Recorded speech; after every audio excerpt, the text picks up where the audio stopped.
मित्रों नमस्कार। आप सभी का एस्ट्रो टिप यूट्यूब चैनल में बहुत बहुत स्वागत है।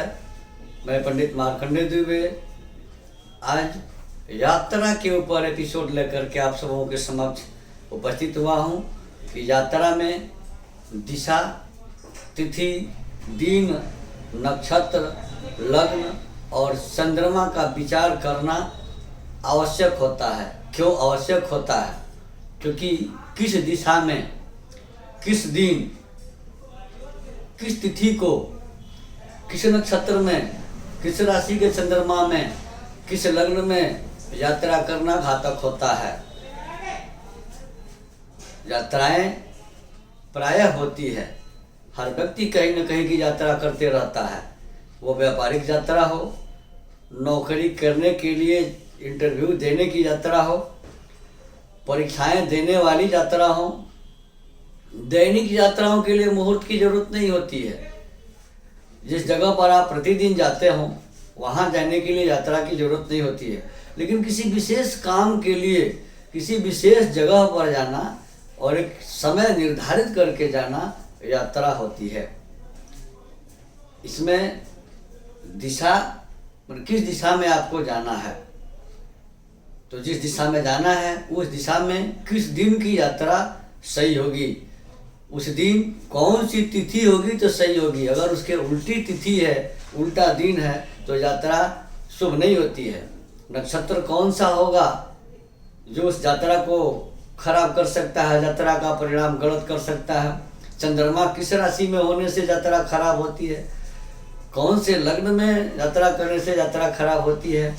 वैसे हमारे शास्त्रों में बहुत सारी चीज़ों की जानकारी दी गई है। कहा गया है कि सम्मुख चंद्रमा हो, सम्मुखे अर्थ लाभाय, दक्षिणे सुख संपदा, पृष्ठतो मरणम चैव, वामे चंद्रो धनक्षय। सम्मुख चंद्रमा हो अर्थात जिस दिशा में आप यात्रा करते हो वो दिशा में चंद्रमा उस दिन हो तो लाभदायक होता है, अर्थ की प्राप्ति होती है, धन मिलता है, यात्रा भी सफल होता है। दक्षिणे सुख संपदा, दक्षिण मतलब दाहिने बगल चंद्रमा पड़ता हो तो सुख और संपत्ति की वृद्धि होती है। पृष्ठ तो मरणम चाहिए, पीछे अगर चंद्रमा है तो यात्रा करने वाले की परेशानी बढ़ती है, धनहानि होती है, मरण तक कर देता है। और बामे चंद्रो धनक्षय, बाएं चंद्रमा अगर पड़े तो यात्रा करने में धन खर्च होता है, परेशानी होती है, कार्य भी नहीं हो पाता है। अब इन सारी चीज़ों का एक संग्रह मैंने आप सबों के जानकारी हेतु तैयार किया है। इस पर जानकारी शुरू की जाए, इसको विस्तार से बताया जाए। इसके पहले मेरा आप सबों से एक छोटा सा अनुरोध है, आग्रह है कि यदि अब तक आपने हमारे चैनल एस्ट्रो टिप को सब्सक्राइब नहीं किया है तो सब्सक्राइब जरूर करें, नोटिफिकेशन बेल जरूर दबाएं, वीडियो लाइक करें और अधिक से अधिक लोगों को शेयर करें ताकि यह महत्वपूर्ण जानकारी सभी के पास पहुँचे। मित्रों, यात्रा में योगिनी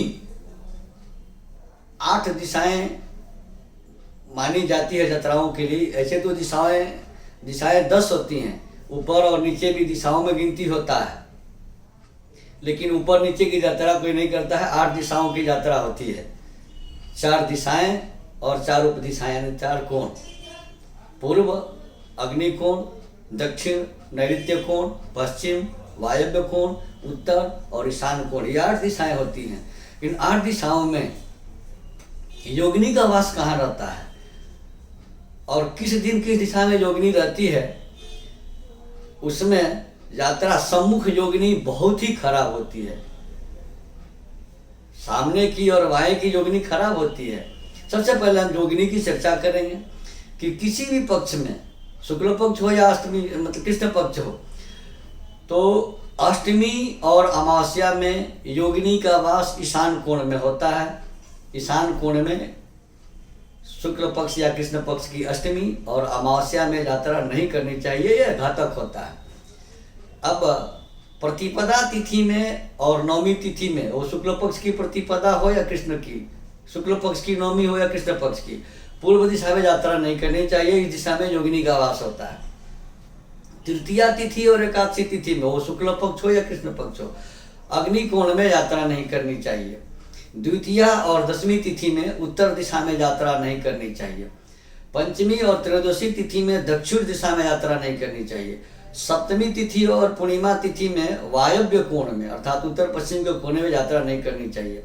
षष्ठी तिथि और चतुर्दशी तिथि में पश्चिम दिशा में यात्रा नहीं करनी चाहिए। और चतुर्थी तथा द्वादशी में नैऋत्य कोण में यात्रा नहीं करनी चाहिए, क्योंकि इन तिथियों में इन दिशाओं में योगिनी का वास होता है और सामने योगिनी घातक होती है। सामान्य रूप से सोमवार और शनिवार को पूर्व की यात्रा नहीं करनी चाहिए। मंगल और बुध को उत्तर की यात्रा नहीं करनी चाहिए। गुरुवार को दक्षिण की यात्रा नहीं करनी चाहिए। रविवार और शुक्रवार को पश्चिम की यात्रा नहीं करनी चाहिए। इसके बावजूद भी इन सारी चीज़ों को शास्त्रीय विधि से अगर देखा जाए तो जो चीज़ मैं आज बता रहा हूँ योगिनी, इसके बाद से महीने की कौन तिथियाँ किन राशियों के लिए घातक होती हैं। अब आप यात्रा कर रहे हैं, दिन नक्षत्र दिशा सब मिल गया और तिथि ही आपकी सही नहीं बैठी, तो वृष कन्या और मीन राशि के जातकों के लिए पूर्णा तिथियां पंचमी, दशमी और पूर्णिमा, ये तीनों तिथियां पूर्ण होती हैं, घातक होती हैं यात्रा में। मिथुन और कर्क राशि के लिए भद्रा तिथियां 2, 7 और 12 तिथियां यानी द्वितीया, सप्तमी और द्वादशी घातक होती है यात्रा में। वृश्चिक राशि और मेष राशि के लिए नंदा तिथियां यानी 1, 6 और 11, प्रतिपदा, षष्ठी और एकादशी तिथियां यात्रा में घातक होती हैं। मकर और तुला राशि के जातकों के लिए रिक्ता तिथियां 4, 9 और 14 अर्थात चतुर्दशी, नवमी और चतुर्थी तिथियां घातक होती हैं। धनु, कुंभ और सिंह राशि के जातकों के लिए जया तिथियां 3, 8, 13, तृतीया, अष्टमी और त्रयोदशी यात्रा में घातक होती हैं। अब इसके साथ मैंने बताया था कि नक्षत्र, तो कौन से नक्षत्र किस राशि के जातक के लिए यात्रा में घातक होते हैं। तो मेष राशि के लिए मघा नक्षत्र, वृषभ राशि के लिए हस्त नक्षत्र, मिथुन राशि के लिए स्वाति नक्षत्र, कर्क राशि के लिए अनुराधा नक्षत्र और सिंह राशि के लिए मूल नक्षत्र, कन्या राशि के लिए श्रवण नक्षत्र, तुला राशि के लिए शतभिषा नक्षत्र, वृश्चिक राशि के लिए रेवती नक्षत्र, धनु राशि के लिए भरणी नक्षत्र, मकर राशि के लिए रोहिणी नक्षत्र, कुंभ राशि के लिए आर्द्रा और मीन राशि के लिए श्लेषा नक्षत्र यात्रा में घातक होते हैं। अब चंद्रमा भी घातक होता है। किन राशियों के लिए कौन से राशि के चंद्रमा घातक होते हैं यात्रा में। तो मेष राशि के जातकों के लिए मेष के ही चंद्रमा घातक होते हैं यात्रा में, जबकि शास्त्रों में लिखा है कि आद्यम चंद्रम श्रियम कुर्यात्, पहले भाव में चंद्रमा हो तो विजय कराता है, लेकिन ये घातक भी होता है। अब वृष राशि के जातकों के लिए कन्या राशि में चंद्रमा हो तो यात्रा नहीं करनी चाहिए। मिथुन राशि के जातकों के लिए धनु राशि में चंद्रमा हो तो यात्रा नहीं करनी चाहिए। कर्क राशि के जातकों को वृषभ राशि में जाकर चंद्रमा हो तो यात्रा नहीं करनी चाहिए। सिंह राशि के जातकों को भी कन्या राशि में अगर चंद्रमा हो तो यात्रा नहीं करनी चाहिए। कन्या राशि के जातकों को मकर राशि में चंद्रमा होने पर यात्रा नहीं करनी चाहिए। तुला राशि के जातकों को मिथुन राशि के चंद्रमा में यात्रा नहीं करनी चाहिए। वृश्चिक राशि के जातकों को अगर तुला में चंद्रमा है तो यात्रा नहीं करनी चाहिए।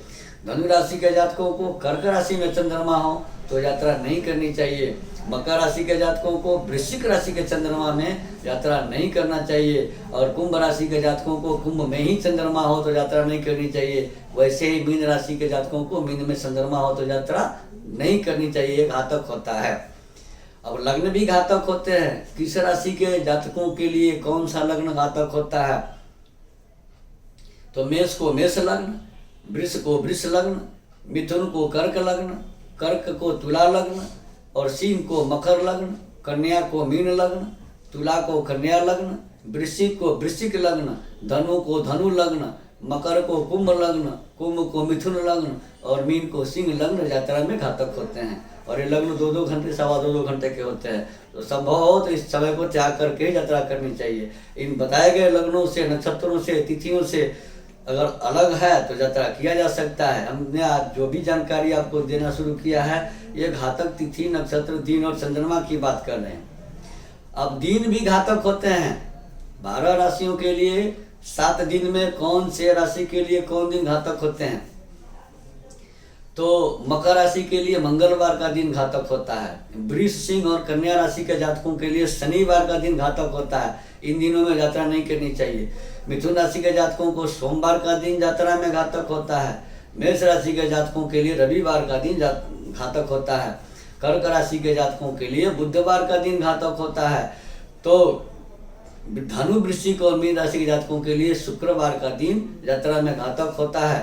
कुंभ राशि के जातकों के लिए ना तुला और कुंभ राशि के जातकों के लिए गुरुवार का दिन घातक होता है यात्रा में। इन दिनों में यह राशि के जातक यात्रा न करें। अब सबसे सुपर चीज क्या है कि अश्विनी, पुष्य, हस्त और अनुराधा नक्षत्र में किसी भी दिशा में यात्रा करिए सफल होता है। इतना तो मैंने घातक चीजों की जानकारी दी कि इन नक्षत्र में, इन तिथि में, इन लग्न में, इन दिन में, इन दिशा में इस तरह यात्रा करने से घातक होता है। तो ये 4 नक्षत्र जो हैं ये सिद्ध नक्षत्र हैं अपने आप में। अश्विनी, पुष्य, हस्त और अनुराधा नक्षत्र, किसी भी दिशा में इन नक्षत्रों में यात्रा की जाती है, लेकिन अपने राशि का ध्यान जरूर रखना है कि हमारे राशि से यह नक्षत्र सही है कि नहीं है। मित्रों, अगर आपको ये वीडियो अच्छी लगे तो कमेंट करेंगे। मैं आपको इसके बाद वाली चीज़ की यात्रा में किस दिन दिशाशूलनाश के लिए क्या चीज़ खाना चाहिए, कौन चीज़ देख के जाना चाहिए, और कौन ऐसा हिम्बर योग एक होता है जो हिम्बर योग कैसे प्राप्त होता है जिससे किसी भी दिशा में किसी समय में प्रस्थान किया जा सकता है, यात्रा किया जा सकता है।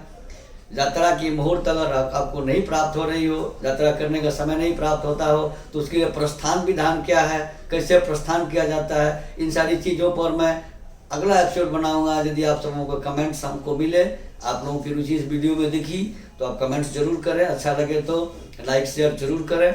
हमारे साथ बने रहें इस तरह के एपिसोड के लिए, धार्मिक, ज्योतिष और वास्तु से संबंधित एपिसोड के लिए।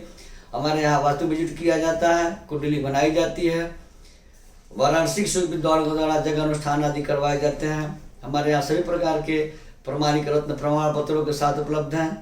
हमारे यहाँ सभी प्रकार के रुद्राक्ष प्राण प्रतिष्ठा कर दिए जाते हैं। जिन किन्हीं सज्जन को इसकी आवश्यकता हो, स्क्रॉल पर दिए गए नंबर से संपर्क कर अपॉइंटमेंट लेकर हमसे वास्तु विजिट करा सकते हैं, कुंडली बनवा सकते हैं, कुंडली दिखा सकते हैं, वाराणसी के विद्वानों के द्वारा जगह अनुष्ठान आदि भी करवा सकते हैं। रत्न और रुद्राक्ष भी हमारे यहाँ से उचित मूल्यों पर प्राप्त कर सकते हैं। धन्यवाद।